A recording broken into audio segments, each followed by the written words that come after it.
में कोई नहीं अपना। कोई तवन होई हो जगतिया में कोई नहीं अपना।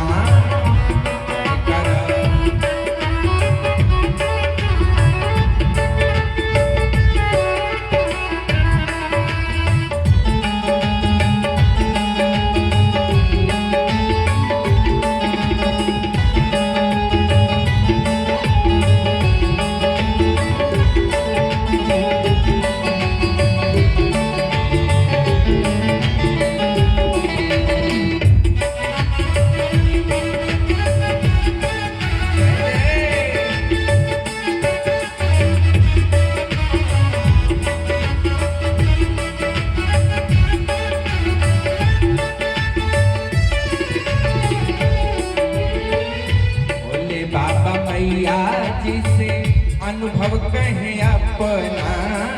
भोले बाबा मैया जिसे अनुभव कहे अपना। भोले बाबा मैया जिसे अनुभव कहे अपना। भोले बाबा मैया जिसे अनुभव कहे अपना। सत हरि भजन जगत सब सपना। सत हरि भजन जगत सब सपना। भजन करा करके रसोई हो जगतिया में कोई नहीं अपना।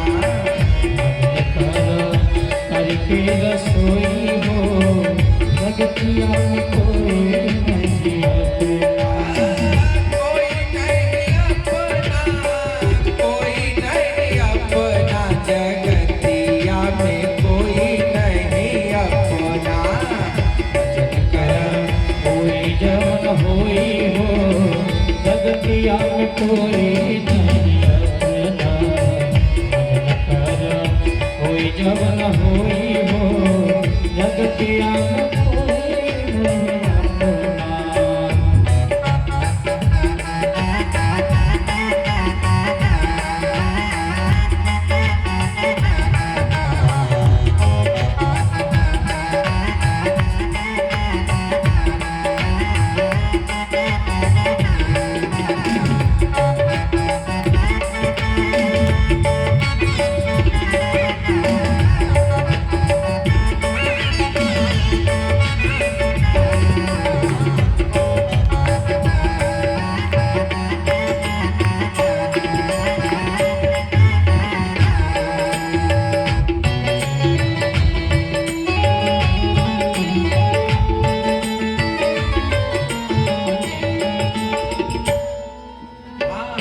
कहीं गए गोसाई बाबा राम कथा गाई के। कहीं गए गोसाई बाबा राम कथा गाई के। कहीं गए गोसाई बाबा राम कथा गाई के। कहीं गए गोसाई बाबा राम कथा गाई के। प्रभु के भजन करा मनवा लगाई के। प्रभु के भजन कर मनवा लगाई के। तेरी से निस्तार हमार होई हो जगतिया में कोई नहीं अपना। भजन कर कोई जवन होई हो जगतिया में कोई नहीं अपना। कोई नहीं अपना, कोई नहीं अपना जगतिया में कोई नहीं अपना। भजन करा कोई जवन होई हो जगतिया में कोई नहीं अपना। भजन कर कोई जवन होई हो जगतिया में कोई नहीं अपना। बोल वृंदावन बिहारी लाल की जय। तो इस संसार में कोई अपना नहीं है। जब तक आपके पास पैसा है तब तक सब पूछेंगे, और जिस दिन पैसा खत्म सब लोग कहेंगे भैया सीताराम। इसीलिए सब लोग भगवान का भजन करिए। बोल श्रीमद् भागवत भगवान की जय। चलिए श्रीमद् भागवत की कथा में प्रवेश करते हैं। आज केवल भागवत जी का महात्म्य सुनाया जाएगा, भागवत जी की महिमा कि मैंने भागवत सुनने से होता क्या है और किसने भागवत सुना तो कौन कौन तरा। और कल हम लोग भागवत के प्रथम स्कंद में प्रवेश करेंगे। स्कंद बोले तो लेशन, पाठ। आज केवल भागवत भगवान का अध्याय है। देखिए, दो प्रकार का ब्यूटी पार्लर होता है। ब्यूटी पार्लर जानती है ना, माताएं लोग कहेंगे महाराज वो कौन जाने वाला चीज हो, ये तो सब है क्यों जाने। आजकल सबसे बड़ा पाप ब्यूटी पार्लर वाले कमाते हैं। करिया से करिया लड़की को इतना गोरहर बना देंगे सब दिखाई में कि दुल्हा देख तक पसंद कर लेगा, ये बड़ी सुंदर है। अब जब धोती है मुंह तब असली चेहरा सामने आता है। तो सबसे बड़ा पाप तो पार्लर वाले करते हैं। यहां से आप परतावल बाजार जाएंगे तो कम से कम 10 ब्यूटी पार्लर पड़ेगा। एक ब्यूटी पार्लर घुरहुपुर में हमारे यजमान जी की 9 दिन तक ब्यूटी पार्लर में मेकअप होगा। बतिया बुझाता। हमारे यजमान जी इतना बढ़िया 9 दिन तक, ये भागवत भगवान है, ये ब्यूटी पार्लर नहीं है तो क्या है।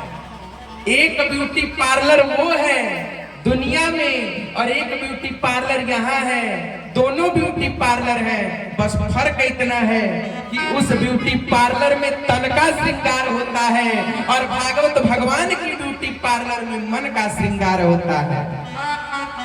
उस ब्यूटी पार्लर में यदि श्रृंगार करोगे ना प्यारे तो आपका संसार का पति रिझेगा, लेकिन यदि भागवत भगवान की ब्यूटी पार्लर में श्रृंगार करोगे तो संसार का पति जगतपति आप पर रिझ जाएगा।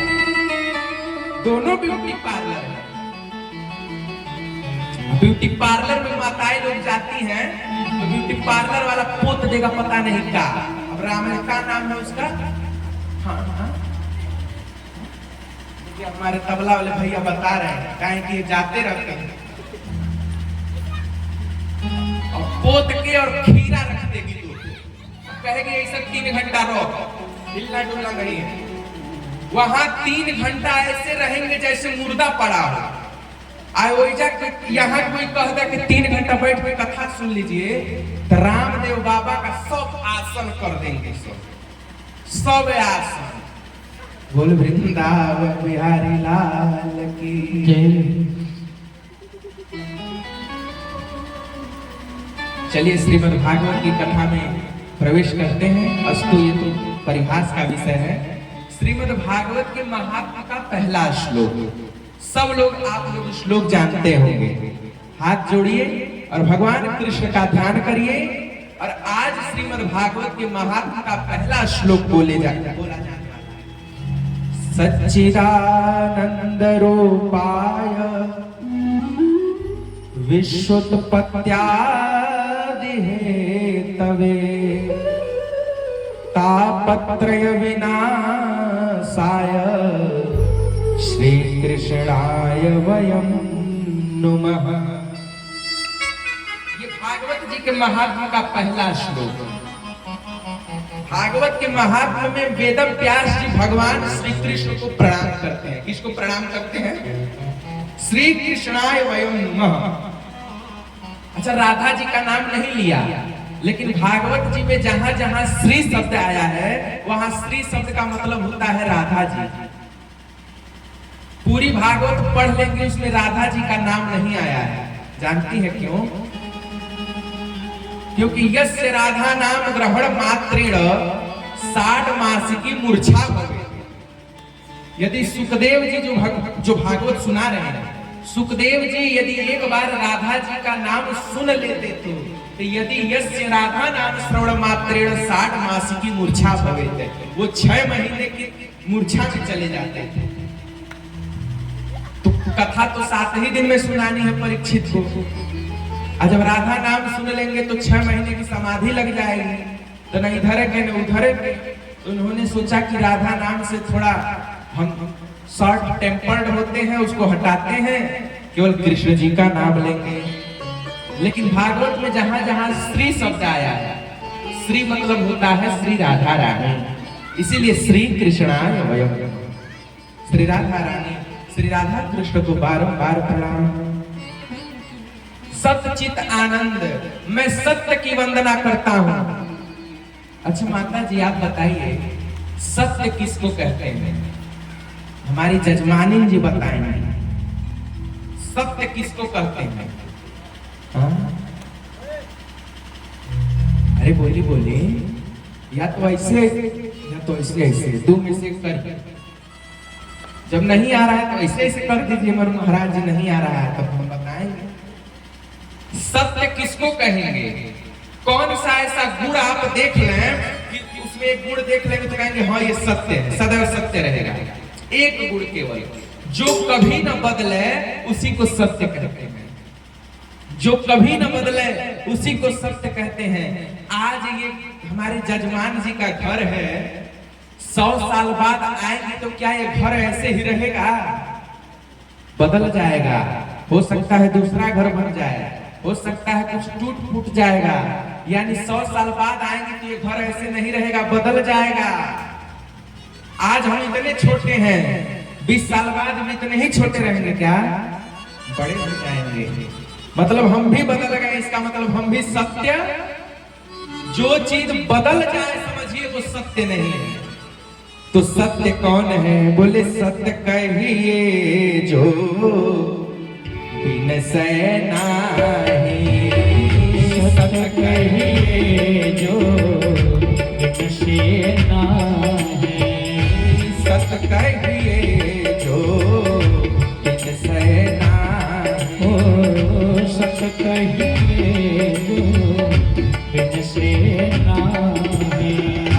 चित चैतन्य सकल जग माहि, ओ चित चैतन्य सकल जग माहि, चित चैतन्य सकल जग माहि, ओ चित चैतन्य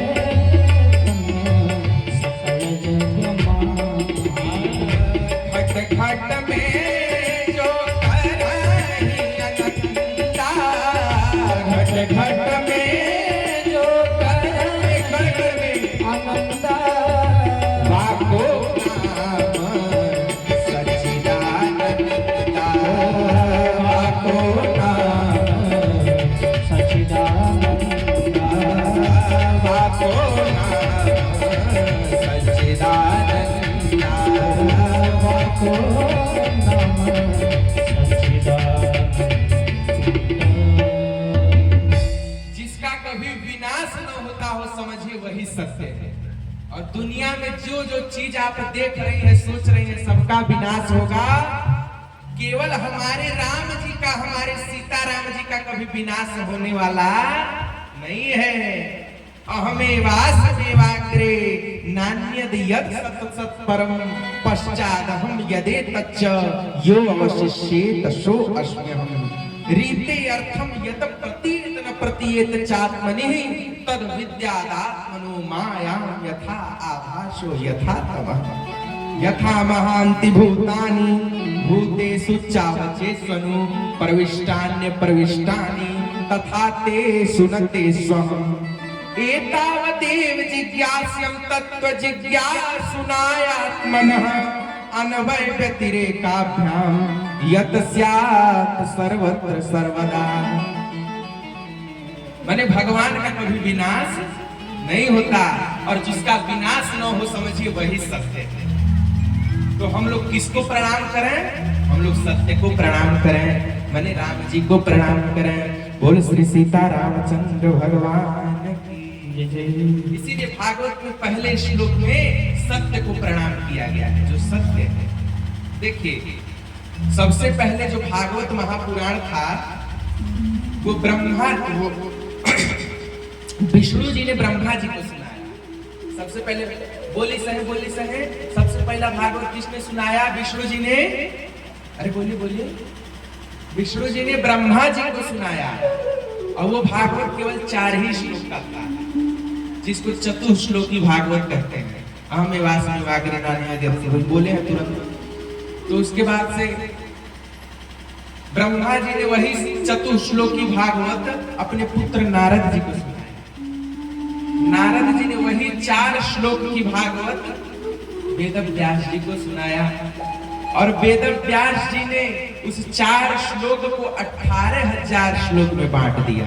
जो आज ये पोथी सामने रखी हुई है, वेद व्यास जी ने उस 4 श्लोक को 18,000 श्लोक में विभाजित कर दिया और वो 18,000 श्लोकों की भागवत की कथा अपने पुत्र सुखदेव मुनि को सुनाई।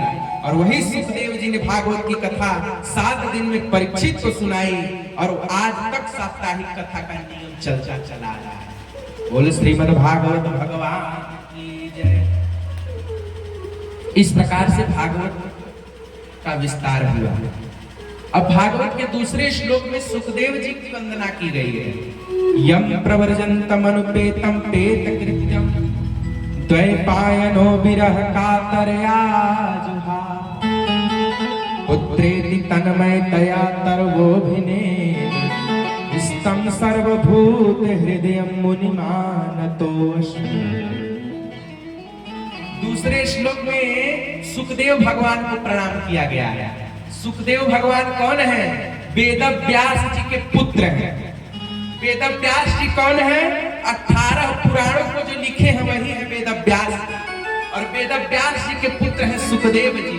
और सुखदेव जी ने ही परीक्षित को भागवत की कथा सुनाई। और सुखदेव जी का जन्म आप लोग जानते हैं कैसे हुआ है? देवी भागवत के द्वितीय स्कंध में, देवी भागवत के द्वितीय स्कंध में एक श्लोक आया है। मंथनम कुर्वत अस्तस्य मुनेरगनी चिकीर्षया अरण्यमेव सहसा तस्य शुक्रमथा पतत। ध्यान से सुनिए।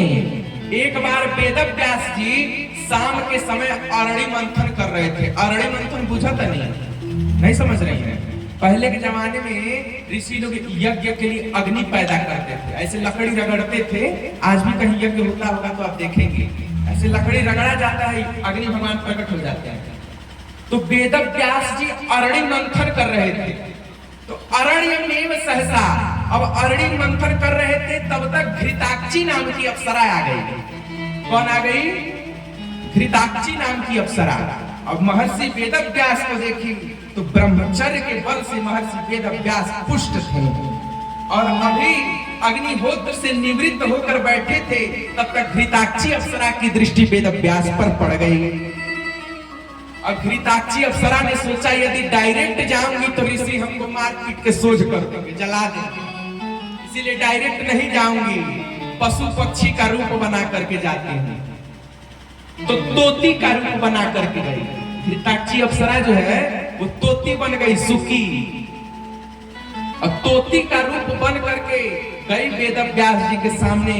वेद व्यास जी को स्पर्श की और जैसे स्पर्श की वेद व्यास जी का तेज स्खलित हो गया उसी अरण्य मंथन पर। तो अरण्य में सहसा तस्य शुक्रमथा पतत। और जैसे ही अरण्य मंथन पे वेद व्यास जी का शुक्र गिरा तैसे ही एक छोटा सा बालक जन्म ले लिया। और उस बालक का नाम कुछ और नहीं, वो साक्षात सुखदेव भगवान थे। बोल सुखदेव भगवान की जय जय। तस्य पंचा भवन पुत्राः, उनके 5 पुत्र थे। कृष्णम गौर प्रभम चैव देव भूरि श्रुतम तथा। सुखदेव जी का विवाह भी हुआ था। सुखदेव जी का विवाह भी हुआ था। कंदली जनक जी के सभा में गए थे तो वहीं से विवाह हुआ। उनके 5 पुत्र हुए सुखदेव जी के। बोल सुखदेव भगवान की। सुखदेव भगवान कोई और नहीं है, ये सुखदेव भगवान गोलोक धाम के राधा कृष्ण के तोते हैं। राधा कृष्ण, इनका नाम है कलवान का तोता। क्या नाम है? कलवान का नाम के तोता। वैकुंठ धाम से राधा रानी ने इनको भेजा है कि जाओ भागवत का प्रचार प्रसार करो।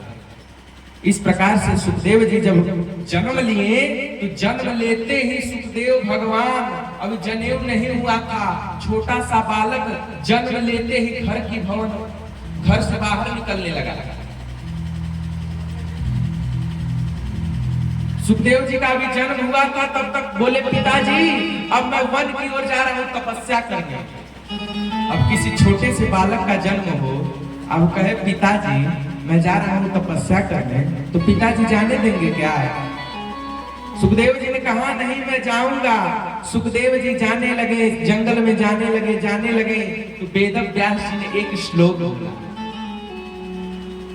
बरहा पीड़म नटवर वपु कर्णिकार बिभ्रदवास कनक कपीशम वै जयंतीम चमाला। वेणु गीत का श्लोक बोला, बरहा पीड़म आपीड़म वेश्यति सिरम इति आपीड़म, जो सिर को आपीड़ बांध ले उसे आपीड़ कहते हैं। मोर का मुकुट धारण किए हुए हैं, नटवर वपु नाट्य कला में श्रेष्ठ हैं। इतना कहकर चुप हो गए। सुखदेव जी ने कहा जब सुनने में इतना सुंदर लग रहे हैं तो वो है कौन? पिताजी और सुनाइए श्लोक। पिताजी ने कहा यदि सब आज ही सुना दूंगा तो आज ही सुन के फिर भक्त, इसीलिए थोड़ा थोड़ा रोज सुनाऊंगा। और जब थोड़ा थोड़ा रोज सुनाऊंगा कई दिनों तक मेरा बेटा रुका रहेगा। बोलबा के बिहारी लाल की। तो थोड़े थोड़े में करके सुखदेव जी को श्रीमद् भागवत की कथा पढ़ाई गई। इस प्रकार से सुखदेव जी कोई और नहीं, साक्षात कृष्ण स्वरूप है। बोल सुखदेव भगवान की। ऐसे सुखदेव मुनि को प्रणाम है। नैमिषे सूत मासीनम भिवाद्य महामतिम कथामृत रसास्वाद कुशले सौनको ब्रवीत अज्ञानाध्वांत कोटि सूर्य समप्रभः सूताख्या ही कथा सारम मम कर्ण रसायन। इसमें कई माताएं सो रही हैं। जग जाइए, सोइए मत। ताली जब आपको नींद आए ना, नींद अच्छा इसमें भी आपकी गलती नहीं है, जानती हैं? एक बार निद्रा मैया ने, ध्यान से सुनिए, एक बार निद्रा मैया ने पूछा कि प्रभु बताइए हम कहाँ रह रहे हैं। तो भगवान ने कहा देखो जो कथा में बैठता है तुम उसी को परेशान करना। तो इसमें आपकी गलती नहीं है। जब आप कथा सुनने बैठेंगी तो निद्रा मैया अपने आप परेशान करेंगी। तो इसके लिए एक उपाय बताया गया है। क्या? ताली बजाते रहेंगे। जब आप बीच बीच में ताली बजाती रहेंगी और जब बीच बीच में बोलती रहेंगी जय श्री राम जय श्री राधे, तो निद्रा माता जी बीच बीच में भागती रहेंगी। तो बीच बीच में जय श्री राम बोलते रहिए। बोलिए जय श्री राम जय श्री राम। जजमानी जी तो बोल ही नहीं रहे। बोलिए जय श्री राम। अरे बोली मुकदमा नहीं चलता है भगवान से।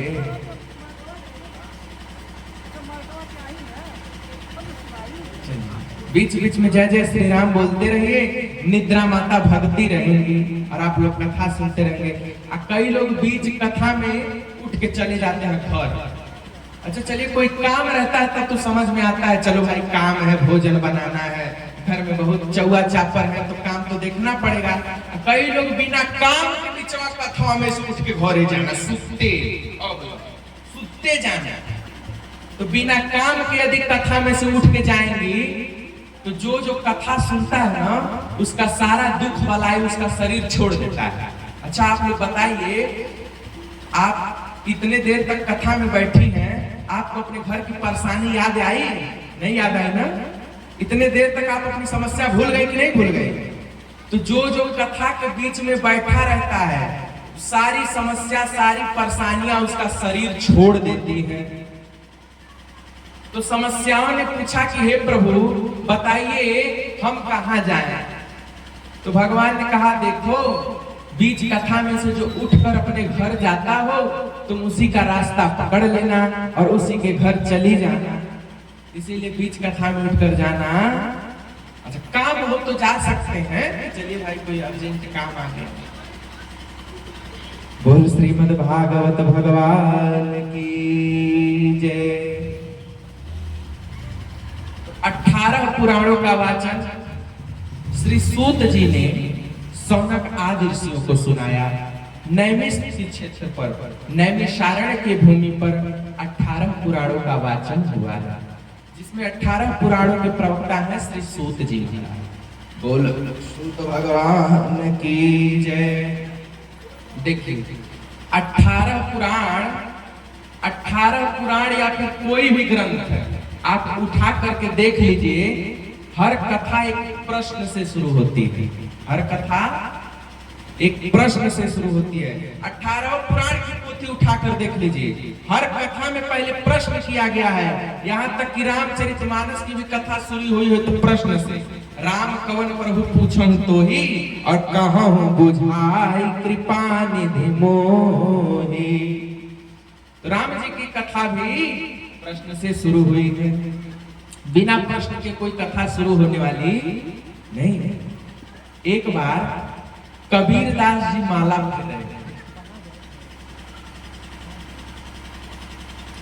एक बार कबीरदास जी माला फेर रहे थे, तो माला ऐसे चलता है, सीताराम सीताराम सीताराम सीताराम। कबीरदास जी माला फेर रहे थे और तब तक एक पंडित जी गए कबीरदास जी के पास।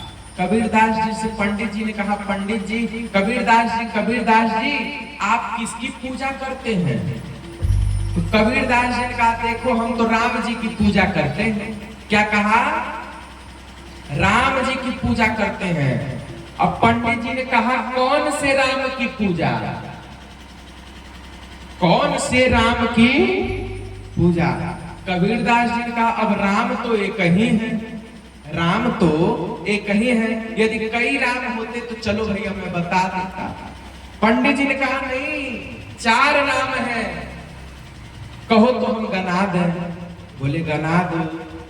बोले एक राम अवधेश कुमारा और 3 कर चरित विदित संसारा। एक राम दशरथ कर बेटा, एक राम घट घट में लेटा, एक राम जग सकल पसारा और एक राम दुनिया से न्यारा। यानी कौन सो राम तिहारा? एक राम तो वो है जो दशरथ जी के बेटे हैं, एक राम दशरथ कर बेटा, एक राम घट घट में लेटा, एक राम वो है जो कण कण में व्याप्त है, और एक राम जग सकल पसारा। एक राम तो वो है जो सृष्टि के नियामक हैं, जिसे योगी मुनि लोग सोहम बोलते हैं। और एक राम दुनिया से न्यारा, एक राम तो वो है जो दुनिया से न्यारे हैं। क्या में कौन सो राम तिहारा? बताइए कबीरदास जी, इसमें आप में वाले राम जी कौन है? तो कबीरदास जी ने कहा, अरे भैया, वही राम दशरथ कर बेटा, वही राम घट घट में लेटा, उसी राम का जग सकल पसारा, वही राम दुनिया से न्यारा, वही राम है। सब पंडित का नाम हम ऐसे नहीं मानेंगे, कई लोग होते हैं ना, हम नहीं मानेंगे। तो कबीरदास जी ने सोचा, भाई बीमारी तो बड़ी है तो थोड़ा डोज बढ़ाना पड़ेगा। तो कबीरदास जी ने कहा, यह बताइए आपके बाप कितने हैं? आपके बाप कितने हैं? पंडित जी ने कहा, ये कैसा प्रश्न? कबीरदास जी ने कहा, हे पंडित जी, यदि मेरे राम 4 हैं तो मुझे विश्वास है आपके बाप भी 4 होंगे। यदि मेरे राम 4 हैं तो आपके बाप भी 4 होंगे। पंडित जी बोला, ना, हमारे बाप तो एक ही है। कबीरदास जी ने कहा, आपके 4 बाप हैं, कहो तो गना दे। पंडित जी बोले, गना ही दो, अब जाएंगे कहाँ? तो कबीरदास जी गना रहे हैं। बोले, एक बाप तोहार चाचा के भाई, एक बाप तोहर नाना के जमाई, एक बाप तोहरे दादी के वारो, अंतिम एक बाप तोहरे फुफा के सारो। चारों बाप, बताओ इन चारों में से कौन है? एक बाप तुम्हारे चाचा के भाई है, एक बाप वो है जो तुम्हारे चाचा के भाई लगते हैं, एक बाप वो है जो तुम्हारे नाना के दामाद लगते हैं, एक बाप वो है जो तुम्हारे दादी के लड़के लगते हैं, और एक बाप वो है जो तुम्हारे फुफा के साले लगते हैं। बताओ इन चारों में से तुम्हारे वाले असली बाप कौन है? सब तो एक ही है, सब एक है। पंडित जी समझ गया, कहना चलो भैया मैं समझ गया, हार मान गया। कहने का आशय इतना है कि कोई आपको कितना भी भटकाए तो भटकिए मत। कई लोग राम नाम जपते हैं तो कहते हैं राम नाम जपने से क्या होगा, तो राम नाम ना जपे तो क्या तुम्हारे घर में डकैती करें? राम नाम जपो, चैन से काम करते रहो। बोल श्री सीतापति रामचंद्र भगवान की जय।